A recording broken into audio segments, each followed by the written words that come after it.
नमस्ते दोस्तों, स्वागत है मेरे YouTube चैनल में। आज मैं आपको ईटोडैश पी टैबलेट के बारे में जानकारी देने वाली हूँ। हम इस वीडियो में जानेंगे कि इसमें क्या क्या कॉम्पोजिशन पाए गए हैं, उनका वर्क क्या है, इसके यूजेस क्या है, इसकी डोज क्या है, इसके साइड इफ़ेक्ट्स क्या हैं और इसकी कुल सेफ्टी एडवाइस क्या है। चलिए वीडियो को शुरू कर लेते हैं। सबसे पहले हम जानते हैं जो ईटोडैश पी टैबलेट है, इसमें क्या कॉम्पोजिशन पाया गया है। ईटोडैश टैबलेट में अटॉक्सी के 60 mg पाया गया है और पैरास्टामोल है ये 325 mg पाया गया है और ये स्मार्ट वे कंपनी द्वारा मैन्युफैक्चरिंग किया गया है। इसके प्राइस की बात करें तो इसका प्राइस है 80 रुपीज़ और आपको इसकी 1 स्टिप में 10 टैबलेट्स मिल जाएंगी।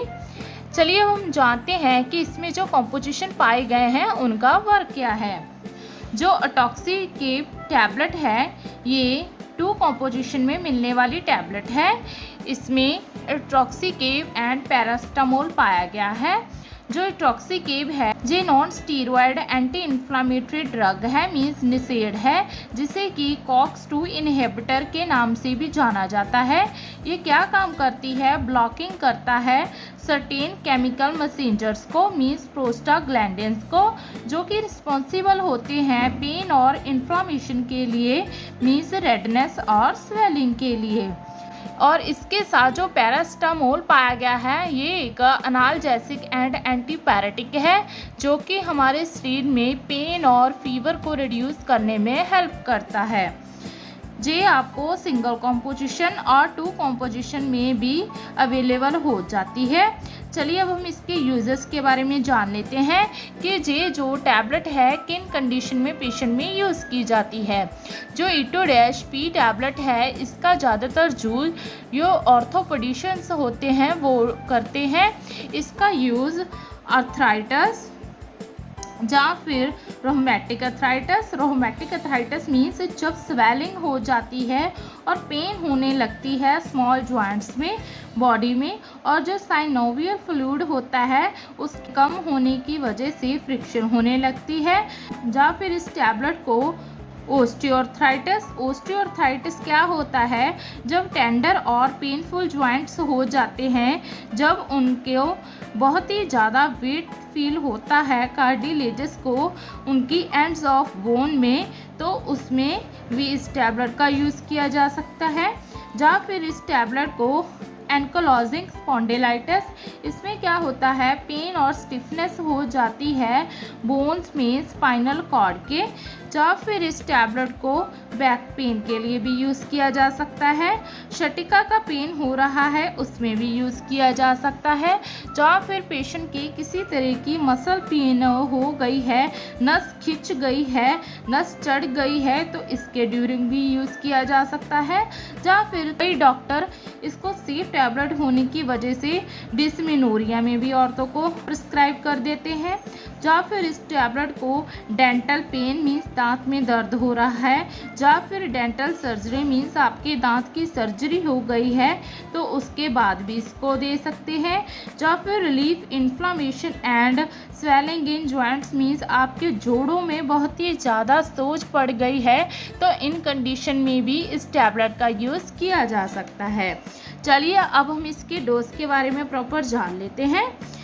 इस टैबलेट की जो डोज और ड्यूरेशन होती है वो पेशेंट की एज, सेक्स और वेट पर डिपेंड करती है। ये टैबलेट का असर 22 आवर्ली रहता है। ज़्यादातर डॉक्टर इसे दिन में एक बार पेशेंट को या फिर सिविरिटी ऑफ कंडीशन के अकॉर्डिंग भी प्रिस्क्राइब करते हैं। जे मार्केट में आपको 60 mg, 90 mg और 120 mg में अवेलेबल हो जाएगी। लॉन्ग टर्म इस टैबलेट का यूज़ नहीं कर सकते हैं, ये आपकी हेल्थ के लिए डेंजरस हो सकता है। अगर आप इसे लोअर डोज से स्टार्ट करते हैं और शॉर्ट टर्म के लिए खाते हैं तो इससे आपको बेटर रिजल्ट मिल सकता है। आप इसे खाना खाने के साथ या फिर खाने के पहले भी ले सकते हैं, लेकिन इस टैबलेट को हमेशा डेली फिक्स टाइम पर ही लेना चाहिए। चलिए अब हम इसके साइड इफ़ेक्ट्स के बारे में जान लेते हैं। इस टैबलेट के ज़्यादातर रूप में साइड इफ़ेक्ट्स नहीं देखने को मिलते हैं, क्योंकि ये और टैबलेट्स के मुकाबले काफ़ी सेफ मानी गई है, इसीलिए डॉक्टर इसे ज़्यादा प्रिस्क्राइब करते हैं। सम टाइम इससे पेशेंट को कॉमन साइड इफ़ेक्ट हो जाते हैं, जैसे कि ऑरल अल्सर होना, मुंह में छाले हो जाना, ब्रोंकोस्पाज्म होना, मीन्स जो आपकी मसल लाइन होती है जिसे कि हम ब्रोंकाई कहते हैं, जो कि एयरवे में होती है लंग्स में, वो टाइटन हो जाती है, मीन्स टाइट हो जाती है, जिसकी वजह से पेशेंट को वीजिंग साउंड्स आने लगते हैं, या फिर कफिंग और अस्थमा की प्रॉब्लम होने लगती है, मीन्स पेशेंट को ब्रोंकोस्पाज्म हो जाता है, या फिर पेशेंट के जो लीवर एंजाइम होते हैं वो इंक्रीज हो जाते हैं, या फिर पेशेंट को इसोफेजाइटिस हो जाता है, या स्टमक में पेन होने लगती है, या फिर पेशेंट को दस्त लग जाते हैं। चलिए अब हम इसके लास्ट में कुछ सेफ्टी एडवाइस के बारे में जान लेते हैं। इसके सेफ्टी एडवाइस है, अगर आपको पहले से ही स्टमक अल्सर की प्रॉब्लम है, या स्टमक में ब्लीडिंग भी प्रॉब्लम है, या इंटेस्टाइन में भी ब्लीडिंग की प्रॉब्लम है, तो इस टैबलेट को अनसेफ माना गया है। इस टैबलेट को लेने से पहले अपने डॉक्टर को इसी हिस्ट्री के बारे में ज़रूर बताएं। अगर आप ड्रिंक का सेवन कर रहे हैं, या फिर आप ड्यूरिंग ड्राइव इस टैबलेट का सेवन कर रहे हैं, तो कभी भी इस टैबलेट का सेवन ना करें, क्योंकि ड्राउजीनेस हो सकती है। अगर आपको पहले से ही हार्ट की मीन्स एंजाइना पेक्टोरिस है, या फिर हाई ब्लड प्रेशर रहता है, तो इस टैबलेट का यूज़ ना करें। प्रेगनेंसी और ब्रेस्ट फीडिंग में डॉक्टर की कंसल्टेशन के बाद आप इस टैबलेट का यूज़ कर सकते हैं, लेकिन अगर आप प्रेगनेंसी प्लान कर रहे हैं तो इस टैबलेट का यूज़ ना करें। सीवियर किडनी और लीवर की डिसीज़ में इस टैबलेट को अनसेफ माना गया है। अगर आप कोई और नसेड टैबलेट का यूज़ कर रहे हैं इस टैबलेट के साथ, तो प्लीज़ आप ना करें। रेगुलर बीपी को आप मॉनिटर करें फर्स्ट 2 वीक्स तक, जब तक आपका ट्रीटमेंट चल रहा है। बच्चों को इस टैबलेट से हमेशा दूर रखें।